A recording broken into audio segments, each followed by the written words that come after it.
very few things that make me feel older than I feel. These conversations are one of those, but not for the reason that might be obvious in that. So, like, I grew up in a time in the 70s, 80s where there was this next wave.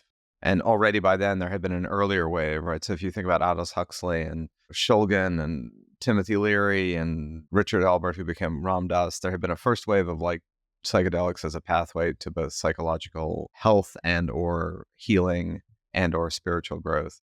And then there was a much more popular movement of that in the 70s and 80s. And then there was a massive backlash against it. And there was a backlash against it in the 60s as well. There's always been these waves. We talked to Maya Solovitz, who's part of the Progress Network, writes a column for the New York Times on some of this stuff. I felt very passionately in the 90s like this was one of America's signal failures as an open society, meaning the draconian criminalization of substances out of all proportion to individual choice struck me as one of the kind of, if not hypocritical, then blind spots of society and the way it converged with the war on drugs as a criminal endeavor. And I thought, would it be great to write about this and write about this counterculturally? And that moment, it just seemed completely hopeless to me. And there were people who were much braver than I was, who were attempting to say, even then, hey, wait a minute. And even more recently, 15 years ago, Michael Pollan starts writing about some of this, and he gets very paranoid when he's writing about it, that he's going to be raided by the FBI or the DEA simply for admitting his own individual. Like, he writes about this as like he's deleted his own files when writing his book, How to Change Your Mind. He's like, oh my God, I'm going to get arrested for just... I do find that the opening of people, literally and metaphorically, to all of this in our current moment, a signal positive. And I mean that even if you're radically opposed to the use of these things, because the allowance of it doesn't mean that you yourself have to do any of this stuff. I guess my concern, which you're beginning to see a little bit with legalized cannabis, and I wonder what you think about this, is that it's a very sensitive, complicated issue. And we just saw Portland move away from its more decriminalization because it did it in the middle of COVID. And it backfired as a policy, mostly because of the timing. I'm just wondering, do you think society is actually ready for all this? I have no idea. But it's a really interesting question because for a long time, the route that even the most ardent psychedelic advocates were pushing or comfortable with was, we're going to go the FDA approval route because that brings in a degree of prudence, it brings in controls, it keeps things tethered to data, and helps us avoid the catastrophe of the late 60s happening again. A lot of people are really scared of moving too quick, too imprudently, and diving us back into prohibition, and that's a well-founded fear. But then there's, folks who would criticize the medical model as the only way, to bring these back in. So there's been a pretty lively discourse. And meanwhile, we've seen states like Oregon have already moved ahead with an adult use model where any adult 21 or above who can afford about $2,000 for a trip can go do so. They don't need a prescription. They have to do it within a regulated facility with a licensed facilitator. But states are kind of beginning to move forward on that front. There was even a bill in California last year. It didn't get enough signatures to get on the ballot, but the effort's ongoing, that would actually legalize the retail sale of psychedelics, which is a whole other can of worms. How you actually, should you commercialize these things? How do you avoid the excesses of that? Like you said, we've seen with legal cannabis, there's been a lot of criticism of kind of the excesses of commercialization with packaging kind of targeting towards younger people and kind of trivializing these things that can be misused or lead to harm. If the question is, do I think society is ready in terms of, do I think we aren't such that we should hold back access or supply? No, I think it was a mistake to restrict them in the first place. That being said, we can't just go from 0 to 100. We can't go from these were outlawed to let's sell them in every corner store. I think that'd be a recipe for disaster. So there was actually a report that came out a couple of weeks ago, which I thought was really interesting, from a RAND organization. So long-standing think tank.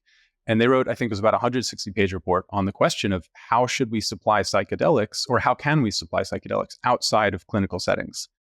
Because as they noted, this is happening. We've already seen the bill in California, and with cannabis, you had the first legalization of retail sale in 2014. And 10 years later, we have 24 states that have followed suit. So it happens pretty quickly. So the question of, if we're going to consider retail sale, how should we, is actually a really diverse landscape as well. There's a lot of different ways to approach it. You can have government-only suppliers, which would be kind of ironic given the government outlawed them, but this is how provinces in Canada do cannabis currently. It's how a lot of states came out of alcohol prohibition. You can do kind of restricting retail sale licenses to nonprofits or for benefit corporations. That's something that New York did for cannabis. They gave the first batch of cannabis licenses to either nonprofits or equity applicants, folks who had kind of previous criminal records in cannabis. Or you can go full on commercial sale and kind of do licenses for production and distribution. New York actually has a bill for licensing consumers as well. So basically taking the way that we do driver's licenses and adapting it for psychedelics, such that to get your license to buy psychedelics, you'd have to go pass a test that might have a written component, might have an experiential component, kind of like parallel parking, but you do a guided trip, get a little permit, you go buy your psychedelics. I mean, what's really kind of interesting about that, right, is there's so many questions that opens, right? What would that test look like? I mean, I'm assuming they would probably screen for psychiatric conditions, which I'm sure would open up a whole other can of worms about whether that's illegal to bar people from using these substances and so on and so forth. What's your take on the matter? What do you see as a promising route forward, particularly given the critique that I think has been around for a long time now about Oregon, where, yes, you can go do like a assisted psychedelic trip for like $2,000. And I think that like anyone that I know who has ever done psychedelics is like, why would I shell out $2,000 if I had $2,000? Why would I shell that out? And most people don't, right? Like most people are not going to put out that kind of money. So they're struggling to get customers actually in Oregon, which you can get the comparable amount of mushrooms for $40 elsewhere. They're actually seeing a lot of kind of first timers, right? Folks who'd be otherwise really nervous, don't want to engage with the black market, want a guide. There's a market for wealthy, psychedelically naive folks, which is good to have. But my take is that particularly with psychedelics, what we want is to box them in as little as possible. So psychedelics are almost defined by how responsive and fluid they are to context, to set and setting, to different use cases. They can be incredibly effective medical treatments. They can be effective boosts to creative thinking. They can be used in religious contexts. They can be fun. There's so many different ways that they might be used. And so a lot of scholars have kind of struggled to pin down, like, what is a psychedelic? The term itself isn't pinned to any particular technical detail, any molecular component. It was actually composed in a bit of verse, between Huxley and the psychiatrist Humphrey Osmond. The thing that concerns me when I watch things happening is leaning on any one particular modality to the exclusion of others. I think the supervised model is great, particularly for people who have the money and want to approach it that way. Psychedelic therapy is great for the people that's going to help. Decriminalization is really important for people who already have their established practices.